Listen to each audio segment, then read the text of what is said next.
The fall of mankind. Now the serpent was more cunning than any animal of the field which the Lord God had made. And he said to the woman, Has God really said, You shall not eat from any tree of the garden? The woman said to the serpent, From the fruit of the trees of the garden we may eat. But from the fruit of the tree which is in the middle of the garden, God has said, You shall not eat from it or touch it, or you will die. The serpent said to the woman, You certainly will not die.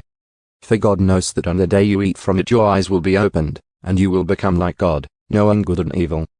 When the woman saw that the tree was good for food, and that it was a delight to the eyes, and that the tree was desirable to make one wise, she took some of its fruit and ate.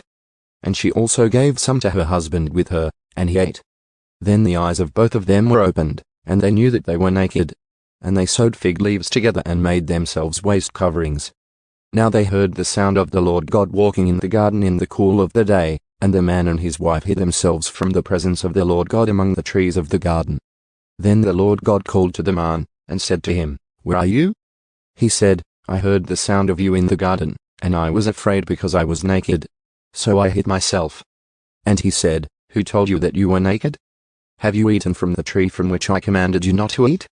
The man said, The woman whom you gave to be with me, she gave me some of the fruit of the tree, and I ate. Then the Lord God said to the woman, What is this that you have done? And the woman said, The serpent deceived me, and I ate.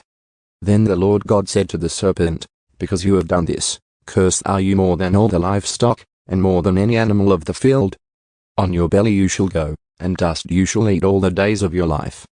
And I will make enemies of you and the woman, and of your offspring and her descendant. He shall bruise you on the head, and you shall bruise him on the heel.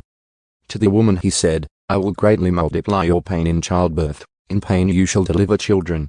Yet your desire will be for your husband, and he shall rule over you.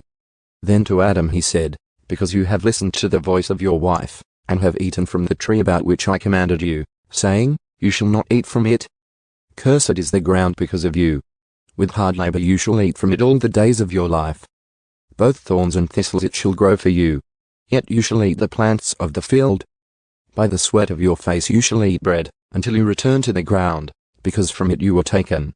For you are dust, and to dust you shall return. Now the man named his wife Eve, because she was the mother of all the living.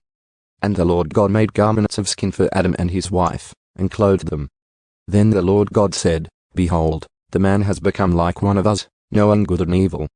And now, he might reach out with his hand, and take fruit also from the tree of life, and eat, and live forever. Therefore the Lord God sent him out of the Garden of Eden, to cultivate the ground from which he was taken. So he drove the man out. And at the east of the Garden of Eden he stationed the cherubim and the flaming sword which turned every direction to guard the way to the tree of life.